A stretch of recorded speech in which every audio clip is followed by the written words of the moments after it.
Joseph R. Owen was the first lieutenant in the Korean War. The Korean War lasted from June 25, 1950 to July 27, 1953. At the end of World War II, Korea was divided into Communist North Korea and Democratic South Korea. The war began because North Korea invaded South Korea. Americans went to serve in the war and to protect democracy. Among them was Joseph Owen. His parents were from the old country. They came to have a better life for their children. They always taught Joseph to work hard and apply himself. Before enrolling into the Marines, he tried to get into the paratroopers.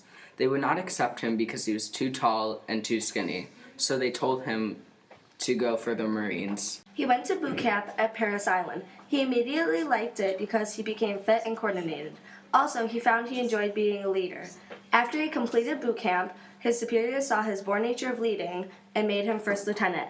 While in Korea, it was cold, harsh fighting, no toilets, no cleanliness, and limited food.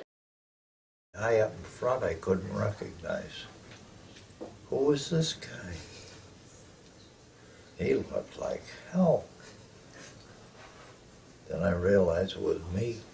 He always had good, tough, durable men to follow him. Despite these bad conditions, Joseph never lost any men to sickness, only frostbite and wounds. While at war, Joseph Owen got shot several times while leading his men through a blizzard. He saw the Chinese soldiers holding a rifle and automatic rifle. As they approached, he thought of how he had not gotten hurt so far. He thought he was immune. He only wished it would not end there. Unfortunately, he was wrong.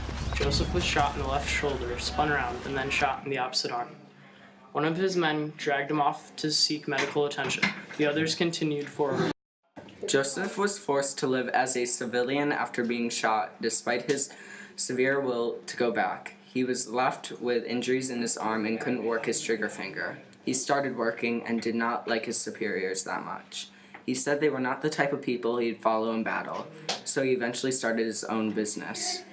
Joseph loves adventure. His greatest adventure was when he took his wife and 6 kids to Moscow, Scandinavia, and around the Mediterranean Sea for a year. They finally settled into a small ski town in the Alps. There he homeschooled his 4 youngest kids. Every day they skied from morning to mid-afternoon.